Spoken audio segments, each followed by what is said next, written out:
Thinking Aloud.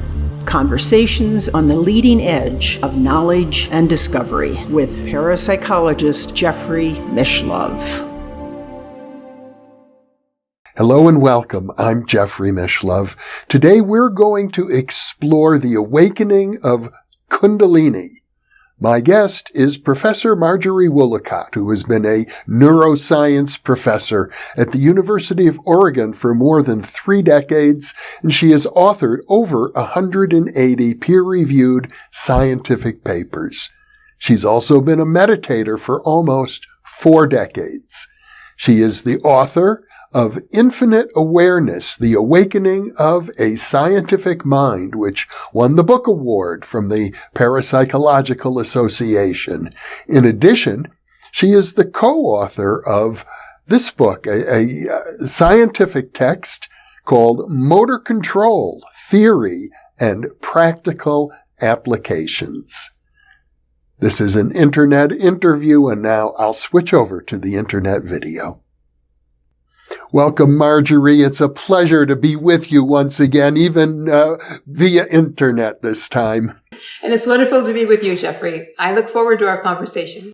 This is a very exciting topic. We're talking about Kundalini because, for one thing, I know you've had a deep interest in this for many years, but it also, I think, dovetails with your professional interest as a neuroscientist. Absolutely. The two seem to go hand in hand for me anyway. Let's talk about the research project itself. You administered a questionnaire, a very extensive questionnaire, to hundreds of individuals who reported spiritual awakenings of a Kundalini type. That's right. We, in fact, gave it to many people, and over the years, this was in the 90s that actually the test was given to people, and we had something like about 300 or more people actually respond to the Kundalini portion of the questionnaire, and that's what we then actually looked at carefully in terms of the data analysis. I guess it's fair to say right at the outset, not every spiritual awakening fits the pattern of Kundalini. That's right. And I think that was an interesting thing to contemplate. If you talk to people in Eastern traditions, they would say that any spiritually transformative awakening would be considered a Kundalini awakening. But when you talk to psychologists in the West, first of all, many of them haven't heard of Kundalini awakenings, and they say that very many awakenings are caused, for example, by some sort of psychological stress in your life, for example, depression or anxiety that's severe, or again, through meditation as well. But they would probably say that they would like to at least say that there may be awakenings that aren't energetic, perhaps, whereas there might be energetic awakenings, which are the ones we're really talking about here. I think, for example, viewers who watch the hundreds of videos that we have on this channel will experience an awakening largely generated by ideas and thoughts, an intellectual awakening.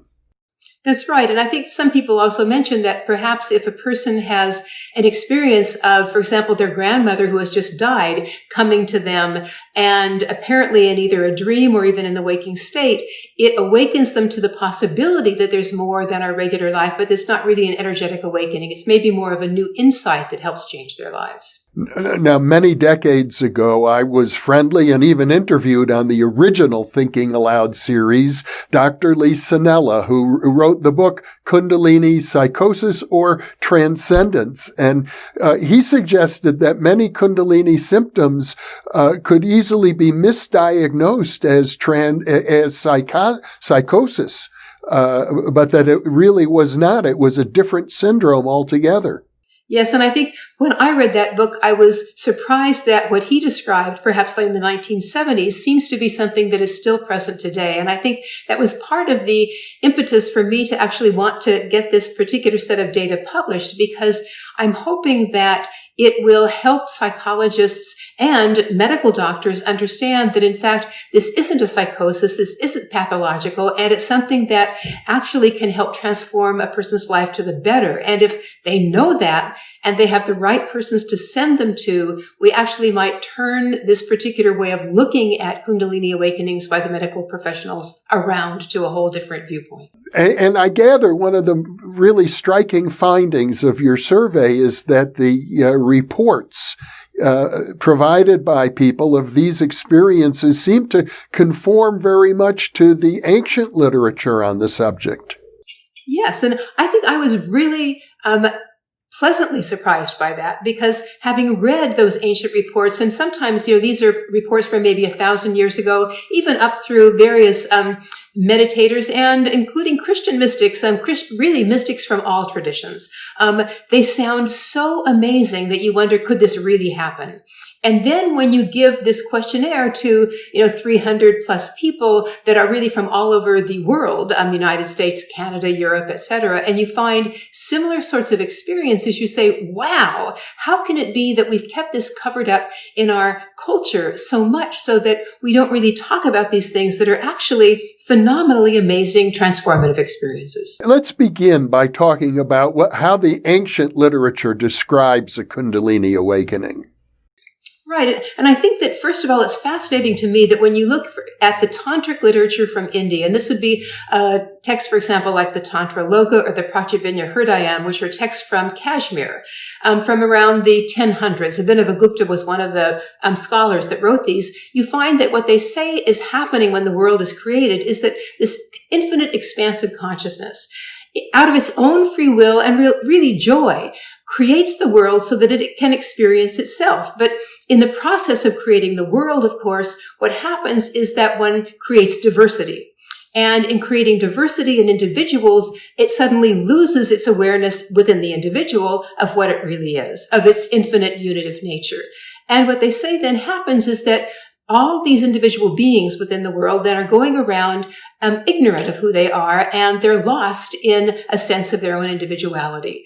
And then what seems to happen at some particular point in an individual's evolution, and really cosmic evolution, is that people spontaneously have an awakening of this energy that has been dormant inside of them, which they call the Kundalini energy. And maybe I should take a step back, because they say that the Kundalini energy, this energy of the universe, has two forms. One is the form that just makes everything in the universe function. It's the part of us that allows our physiological functions to work perfectly.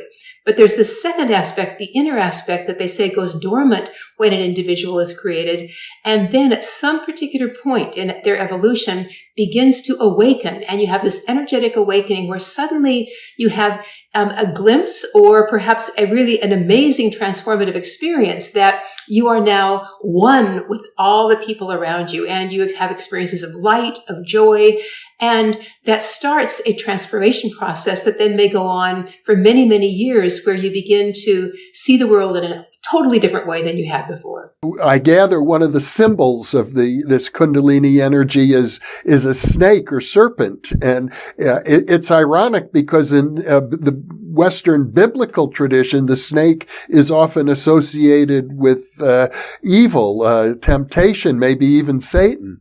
Well, and I think that is interesting. And I think that when you look at the mystical Christian traditions, you often see that the snake is not considered that way, but it's considered a symbol of real knowledge. And in fact, I know they say that in the Western Greek tradition, of course, the caduceus has the snake on it, the emblem for the medical symbol, really, of healing. And so you begin to understand that the Greeks seem to understand that beautiful symbol of the Kundalini energy being the energy that awakens and transforms and heals us. In fact, the caduceus has two intertwined snakes, which is virtually identical to symbology I've seen coming out of the Eastern traditions.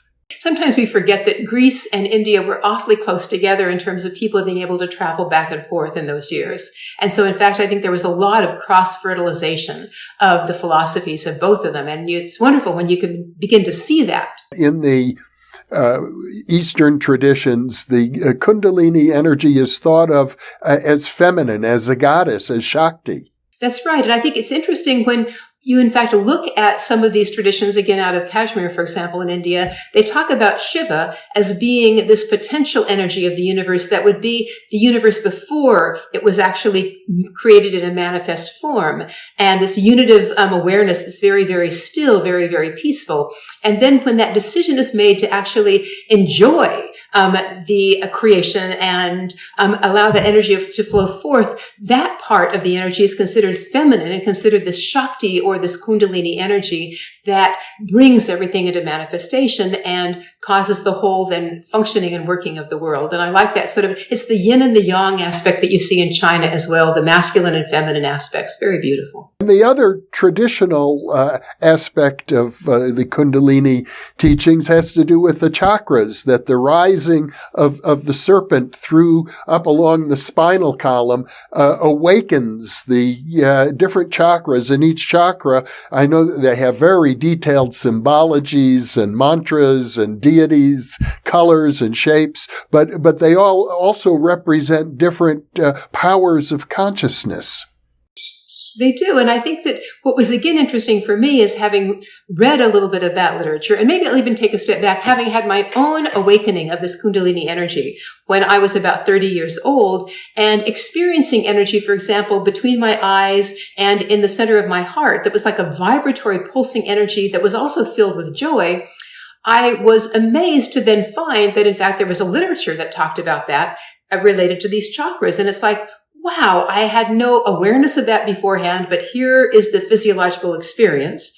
And then here is the historical literature on it. So when I then looked at the literature, and again, there are often, I would say we often hear in the historical texts of 7 different centers or chakras. And again, what a chakra really is in symbology, it's a wheel that is spinning because that's how the energy feels in these different centers, that it's spinning around with spokes coming out of it of other energetic channels going through the body. You find that the people in our study, again, our 300 plus people, showed very interesting descriptions that were very similar to what we found, again, in these ancient texts and in these historical anecdotes of ecstatic beings from various traditions. And I'm thinking, again, wow, it is amazing that it is that common, where a person may not even have heard of these things before, to suddenly feel this energy moving up their spinal column from like the base of their spine to the crown of their head. And then also subsequently feeling energy in these different centers as they begin to notice transformations in their life. Feeling electrical energy, feeling heat, feeling light. And so often is associated also with a sense of joy and like absolute bliss that they are amazed about. I'm still intrigued about that myself. It's like, how does all of that go together in terms of a real inner understanding of what this energetic phenomenon is about? I know when I was an undergraduate in college, I read Arthur Avalon's book. I think it's called The Serpent Power, about Kundalini energy. And at that time, this is back in the 1960s, nobody had heard about chakras or Kundalini. They were totally foreign ideas. But it wasn't only a few years later I moved to California and started practicing Kundalini yoga, which I was drawn to because I had read Arthur Avalon's book. And I think that was a pen name by Sir John Woodruff, as I recall. But in any case, the language of Kundalini, the language of chakras, certainly became part of the California counterculture. And I think by now, these ideas are widely spread throughout our culture. So one wonders, in the massive survey that you sponsored or were engaged in, how many of the participants were already aware of these ideas because they were floating around in the culture? And I'm sure that there was a little bit of both when I really read them talking about their experiences. Some of them had these experiences when they were on the order of like maybe teenagers, something like that. And some of them had experiences when they were very young, maybe like 5 or 6 years of age, and didn't know what they were. And I think that this is a difficulty in our culture when a child, for example, says to their parent, either I have seen this beautiful light in the room and it entered me, or something of that sort, or, I left my body and I was watching myself from above my bed, looking down at my body. The parent says, that was just your imagination. Forget about it, go back to sleep. And they don't want to hear about it. And I think that some of the people talked about how hard it was to integrate those experiences into their lives. It took many, many years, because when they talk to others about it, in a typical cultural community, people don't know what to think about it. They haven't had the experience themselves, and it's considered pathological, of course, by a lot of doctors. And I think that was the sad part of this, was when we did ask people at the end of the questionnaire whether they had reported this to a doctor and had any input from some sort of a medical professional. Literally, I think maybe 40% of the people approximately said yes, they had. But of those, I think something like 80% said that the doctor or nurse or whatever the medical professional was did not have a satisfactory explanation for them, meaning that the doctor or nurse might say, that was probably due to some sort of a chemical that you were taking during surgery. And I think one said it was probably Demerol, or another one said, I think you just need more exercise. You need to get out and run or do something like that. Or, those feelings of heat rushing through your body, that's just hot flashes. You must be having premature menopause. And so they said that it was very frustrating that it was only a few medical professionals that had a background, for example, in Jungian psychology, or had actually a background with talking with people that had near-death experiences, who actually could say something relevant to them and let them know that this was a actually beneficial experience. And I think that it's sort of sad, again, that we don't have a broader understanding in our medical training for our medical professionals so that they can really understand this. You did point out in your study there seems to be quite a large overlap between people who report the near-death experience and people who report a Kundalini awakening. Yes, that's right. And I think it's wonderful that Bruce Greyson had written articles in the past about people with near-death experiences having very, very similar awakening experiences and then transformations to people with traditional Kundalini awakenings. And I think he began to show that this is much more of a universal phenomenon when he wrote those papers. And other people since him have also begun looking just a little bit into Kundalini awakenings and creating other Kundalini scales for Kundalini awakenings. And that's begun to help us understand that it's perhaps quite a widespread phenomenon. And I should also say that until I wrote this particular set of data up for publication, I wasn't aware of the work of Steve Taylor, who is a psychologist, PhD in Britain, who has done a lot of work in this area, in an area that I didn't even know about, and that was the number of people who have gone through severe depression and other stressful anxiety situations in their lives that seem to have what he calls a dissolution of their own egoic identity through those crises. And out of that dissolution seems to come an incredible sense of stillness within their mind, their mental activity. And out of that stillness comes often an energetic awakening, like a Kundalini awakening. Mm-hmm. And I think that's interesting to see what are the many different triggers of a Kundalini awakening that might seem disparate at first, and then you begin to see a lot of the commonalities. And I'll just give you a couple of examples. So we have Steve Taylor's view of severe depression causing you to, what he calls, it's like your house of cards of your egoic structure sort of collapses. And when it collapses, it allows in that stillness a new identity, and often a sense of euphoria that old sense of ego is gone and you realize you're connected with others. The other one, of course, is through intense meditation. And we seem to find the same thing when you're trying to quiet your mind down over a period of months, years, meditating an hour or more a day. What seems to be able to happen again is that this egoic structure of your brain, in fact, I'll again take a step back and talk about this default mode network in the brain that as a neuroscientist, I'm fascinated by. And this default mode network has now been studied by a number of people, including, for example, Judson Brewer and his colleagues at Yale University Medical School, looking at people who meditate. And they found that in experienced meditators, this default mode network actually seems to be quite attenuated in its activity. And they do these experiments by putting people into a functional magnetic resonance imaging machine, which actually then can record their default mode network activity before meditation and during meditation. And what's interesting to me is that they then compare these data to that of Barrett and Griffiths, who are, again, researchers from Johns Hopkins University Medical School, and they show that similar reductions in the default mode network activity occurs in people that are taking psilocybin as part of some of their studies for terminal cancer patients. And they find that, again, it's as if with this default mode network activity being substantially reduced during these particular events, meditation or psilocybin ingestion, what seems to happen is that the egoic narrative of our mind, the constant chatter about who we are, what we are, our ego identity, all the narratives about our world seems to shut down.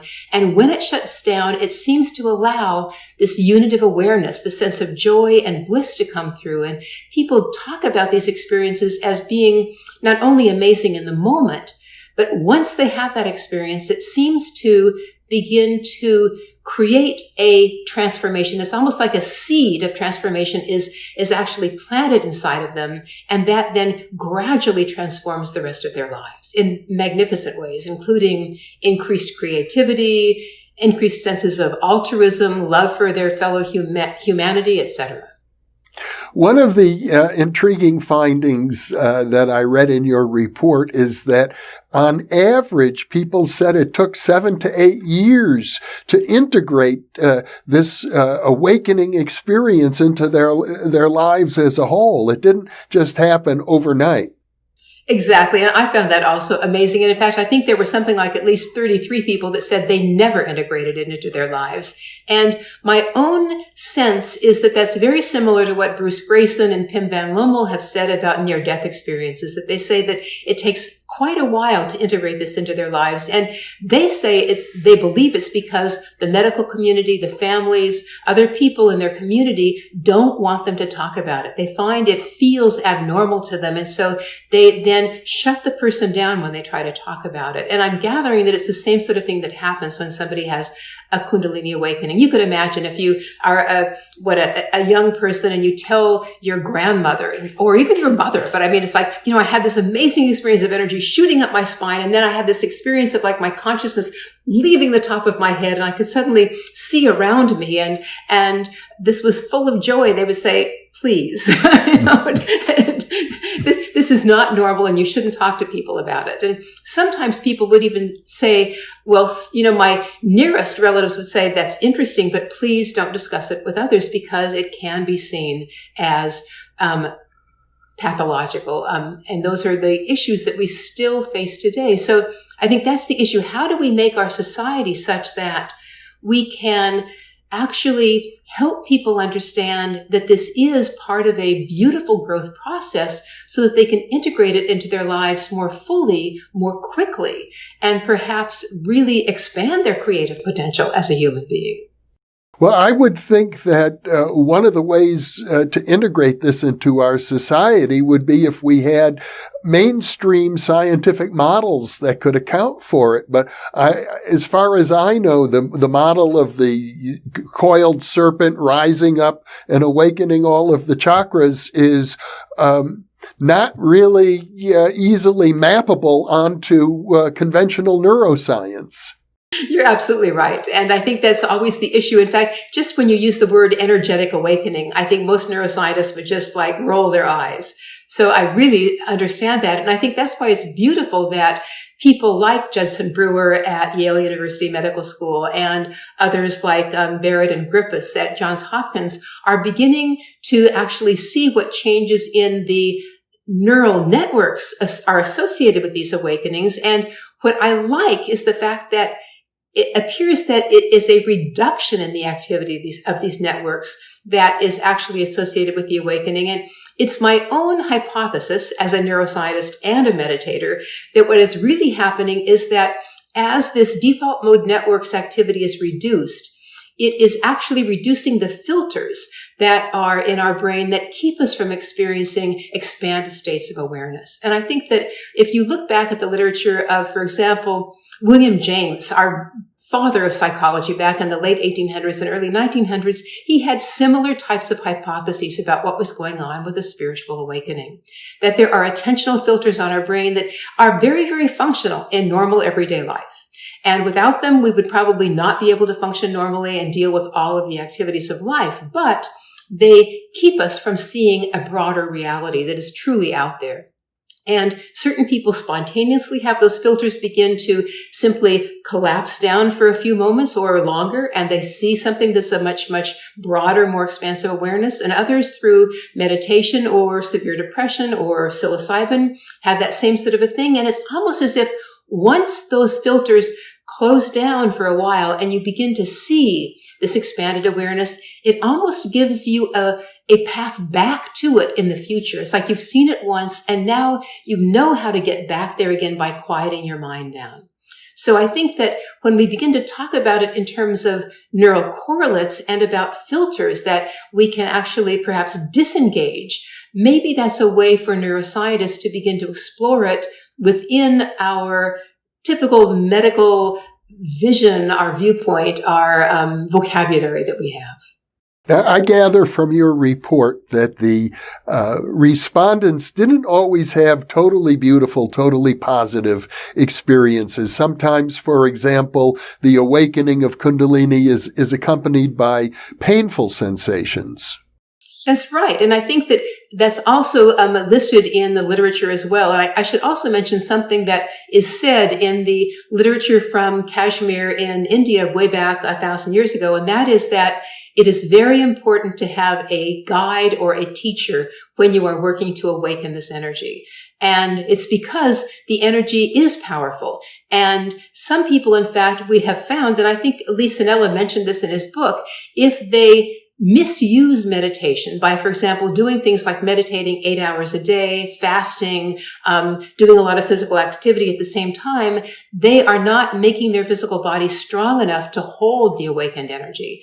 And so I think that's why it's very important also, not only to have a guide or a teacher, but also to have the psychologists in the community be aware of the beauties of this awakening, but also the things that can cause a person to have a bad experience. A little bit like perhaps with psilocybin, why right now with all of our terminal cancer patient studies, they make sure that there are two clinicians and social workers that are with the person during the journey to make sure that this journey is a really beneficial and powerfully good experience rather than one that could turn into one where the person becomes fearful. And I should say that in some of the spontaneous awakenings that I read about again in our study, people found that when it originally began to happen, for example, it might happen in the middle of the night, they would be awakened by this powerful energy moving inside of them. At first they were fearful, and then it seemed that as they just allowed it to happen, this incredible joy began to come forth as well. And so I think part of the fear that some of the people mentioned was it feels so unusual that the egoic structure is saying, oh my God, what is happening to me? And then as they continue to experience it, they begin to see that this expansion has a very joyful component as well. So I think there was two different things probably going on at the same time. You've met my wife, Janelle, and she had a Kundalini awakening experience that was troublesome for her. It was very clear to me because she was describing energy moving up and down her spine, but it bothered her. And so she went to a yoga ashram. I think it's called the Patanjali Kundalini Yoga Care Ashram in Knoxville, Tennessee, which was recommended. And they had an 80-year-old guru there from India who seemed to know very well what was happening. They had a detailed system. I've read their manuals where they talk about all the different ways the goddess Shakti can travel through the body and places where if there's a blockage, the goddess will get stuck inside the body. And that's what causes the discomfort. And, within 24 hours, this guru had completely eliminated the problems that Janelle was having. there's a beautiful example, and thank you for sharing that, Jeffrey, because I know in my own meditation tradition, I would hear similar stories that, in fact, somebody would have a spontaneous awakening and be very uncomfortable with it for all the reasons that Janelle might have been uncomfortable with it. And they would hear about my own meditation teacher, and they would come to him, and he would then calm the energy down and allow it to move smoothly through their system, and then everything would be fine. And I think that reminds us that we don't yet understand the energy fully as medical professionals. There are people in these meditation traditions that do have a much greater wisdom, but in our culture, we have less knowledge, and that's why we may have people with bad experiences. And you're reminding me that if at one point in the future we actually had a medical community that was trained in this type of thing, we could perhaps help people more easily when these spontaneous awakenings might take place. Maybe one of the problems is that the traditional Kundalini spiritual perspective is not based on a materialistic metaphysics. You're not looking at mechanism in the way that you as a neuroscientist would look at it. You're looking at things that are symbolic and poetic and even involve sounds and colors and things that are well outside of conventional scientific thinking. You're right. And in fact, when you think about it, what a lot of people describe, which makes perhaps a psychologist a little bit uneasy, is they say, I'm beginning to see these beautiful lights around me, or I'm beginning to hear these wonderful inner sounds. I'm beginning to hear this music and other things like that. And so the psychologist says, oh, that's schizophrenia. And they immediately label it as pathological rather than seeing, as I think even William James said, that when you have positive transformation along with these unusual sounds and visions, that is not a sign of pathology. That's a sign of something that is more like a spiritual growth and expansion. So I think that that's the key issue, that it's literally as if when the filters on the brain are reduced, we have access, I hypothesize anyway, to a broader awareness of sounds, sights, experiences of tingling, of other sensations that a normal 5 sensory awareness human being doesn't have. And therefore, if you have never had those experiences, you assume that they can't be normal. But in fact, this is a beneficial type of increase in sensory experience. And you're reminding me that when we actually ask people about transformations in their lives, and we ask them about increase in sensitivity to, for example, light, to sound, etc., it was overwhelming how many people had these increases in sensitivity throughout all of their senses. In addition, they had increases in, for example, of things that we can't even really explain. They had increased psychic experiences, psychic phenomena happening, for example, where they could tell in advance that somebody was going to be calling them or something was going to happen. And I think the partly whimsical or humorous one for me is what we hear about with near-death studies as well, that people had these influences on electronic instruments that drove everyone around them and themselves crazy. So once again, there's something that we can't explain from our materialist perspective, and that is, how is it that now that this awakening has occurred, your body seems to have an energetic component to it that interferes with electrical instruments. And you don't have a lot of control over it either. I mean, so it can be annoying when you're trying to do a recording or you're trying to go to a meeting and the lights are not working in the normal way because all of these people that have had near-death experiences are sitting in the audience. So what can we say? Yeah, now that you mention it, ever since Janelle had her Kundalini experience, she's had more computer problems. That's right. And I wish we could understand that a little bit more. I think that when we use the word energy, I don't even think we understand specifically what we mean when we talk about the Kundalini energy, and also how it seems to interact with the energy from lights, and other technological things that we have. So it's still a mystery. And I think that's one of the reasons I, first of all, published this paper in the Explorer Journal by Elsevier, because that is a journal that is indexed on what we call PubMed, which is our national database of scientific journals, so that scientists will actually be able to find this particular paper easily And whether they read it or not will depend on their own curiosity. But I think that what we're trying to do is allow this information to get out there more so that we get more people actually doing research in this area to make it really something they can understand better. I know you're involved in a project to develop a new kind of science, a post-materialist science, which means that people with legitimate materialistic scientific credentials begin to expand their horizons to consider first-person descriptions of reality as offering something significant that has been overlooked up until now.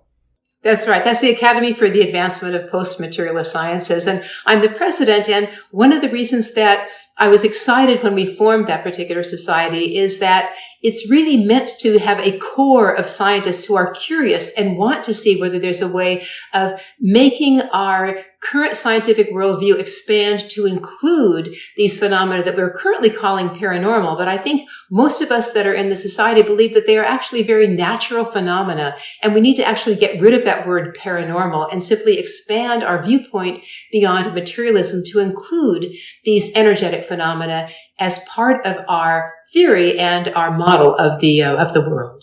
Yeah, when you consider that I think roughly 2/3 of the population report experiences that are labeled as paranormal, they're actually relatively normal and common. Exactly. And it's only the fact that in academia, and I have to say, I mean, I was an academic for 40 years until I retired. I was one of them. We are fearful of changing that materialist model because it's been our model for our entire career as academics and as scientists. And I think we simply have to allow curiosity to take over so that we begin to actually really ask the question, could this be possible? And let me do the experiment to find out if this particular phenomenon we call paranormal actually is something that can be substantiated very, very clearly. And of course, as you and I know, there have been many studies like that by scientists showing that these are quite substantiated, and yet still our normal scientific community doesn't want to even look at those journal papers. It's a very interesting set of circumstances where we wear certain blinders in academia, where we just don't want to ask those questions. When I consider the Kundalini descriptions of chakras and nadis and koshas and different kinds of energy, one would be tempted to try and map it out to find some sort of one-to-one correlation with what we know about the lymphatic system or the flow of blood or the neurons or the endocrine glands, that there might be some sort of possible mapping, but I am guessing that you as a neuroscientist have tried to suss that out yourself. Well, in fact, there are people doing that. If you look at the literature again, for example, when you look at the Chinese medicine perspective on, for example, meridians with acupuncture, they are talking about the same sorts of energetic channels through the body, and they have their own mapping of the channels. And I should say, from looking at the literature on the success of acupuncture, it is quite successful in many, many different areas of medicine. Now, once again, many doctors would just put that aside and say, no, that's impossible. But in fact, we now have more and more centers of integrative medicine in our own country in the United States, at places like Stanford or Harvard or Yale, where they are beginning to accept that these are in fact good ways to complement Western medicine. And in fact, the literature shows that they work. And I'm still amazed when I was looking at a particular paper from Yale University Medical School of using Reiki, which is, again, an energetic form of healing on cardiac patients. And they showed that there was definitely a significant difference between using Reiki and using a control group. And the Reiki group was just as effective as using the pharmaceutical called propranolol in actually making the heart rate variability come back much more to normal. And I would much rather take Reiki than take a drug with side effects if I were a patient with some sort of cardiac problem. So I think that there is an opening. I think a lot of medical schools are really realizing that patients want to have access to these forms of complementary medicine along with the traditional medicine. And I think that's helping. I'm pretty sure that these methods work. As I mentioned, they work remarkably well with my wife. And I have numerous accounts of people who have experienced uncanny forms of healing in ways that can't be explained by conventional science. So I think the idea that our universities and medical schools are open to alternative worldviews is very important, because I am under the impression that if we limit ourselves to the conventional medical neurological models that we now have, we're just missing 90% of the picture. It's really a question of expanding our conventional view and not trying to squeeze these other alternative approaches to make them fit our models. Yes, I totally agree. And I'm, again, hoping that that expansion is really in its beginning phases of really working its way outward, as I see more scientists willing, at least in private, to admit that they believe this is true. In public, they're a little bit afraid of perhaps the tenure process or getting a publication accepted, a certain amount of credibility, but they will tell you in private that they actually believe all this is true. And I think that means that little by little, we are changing people's true understanding of really how the universe functions, and that this energetic component is critical to our understanding of our nature as human beings. Well, I'm hopeful that if we were able to see or have a conversation like this, let's say 100, 200 years from now, people will have a much different worldview, that our Western institutions won't be so dogmatic and rigid about these things. One thing you're just reminding me about as well is that I do interact now with scholars that are in, for example, universities like Naropa University in Boulder, Colorado, who are looking at a lot of these ancient texts from India, and they are then talking about in modern language now that we can understand, for example, as a neuroscientist, what they believe is happening when one begins to have an awakening of this sort. And I'm hoping that in the future, we can have more dialogues between people that are studying these ancient texts, but are now members of our modern academic institutions, and say, how can we actually maybe write a neurophysiological book that might begin to say, how could these two points of view actually interdigitate better, really go together to help us have a better understanding of our nature as human beings? That's why I do these interviews, because there's always something new coming down the chute. Marjorie Woollacott, this has been a delightful conversation, an important one, especially for people who are having these experiences and wonder what's going on. Thank you so much for being with me. Thank you, Jeff. I appreciate it. And for those of you watching, thank you for being with us.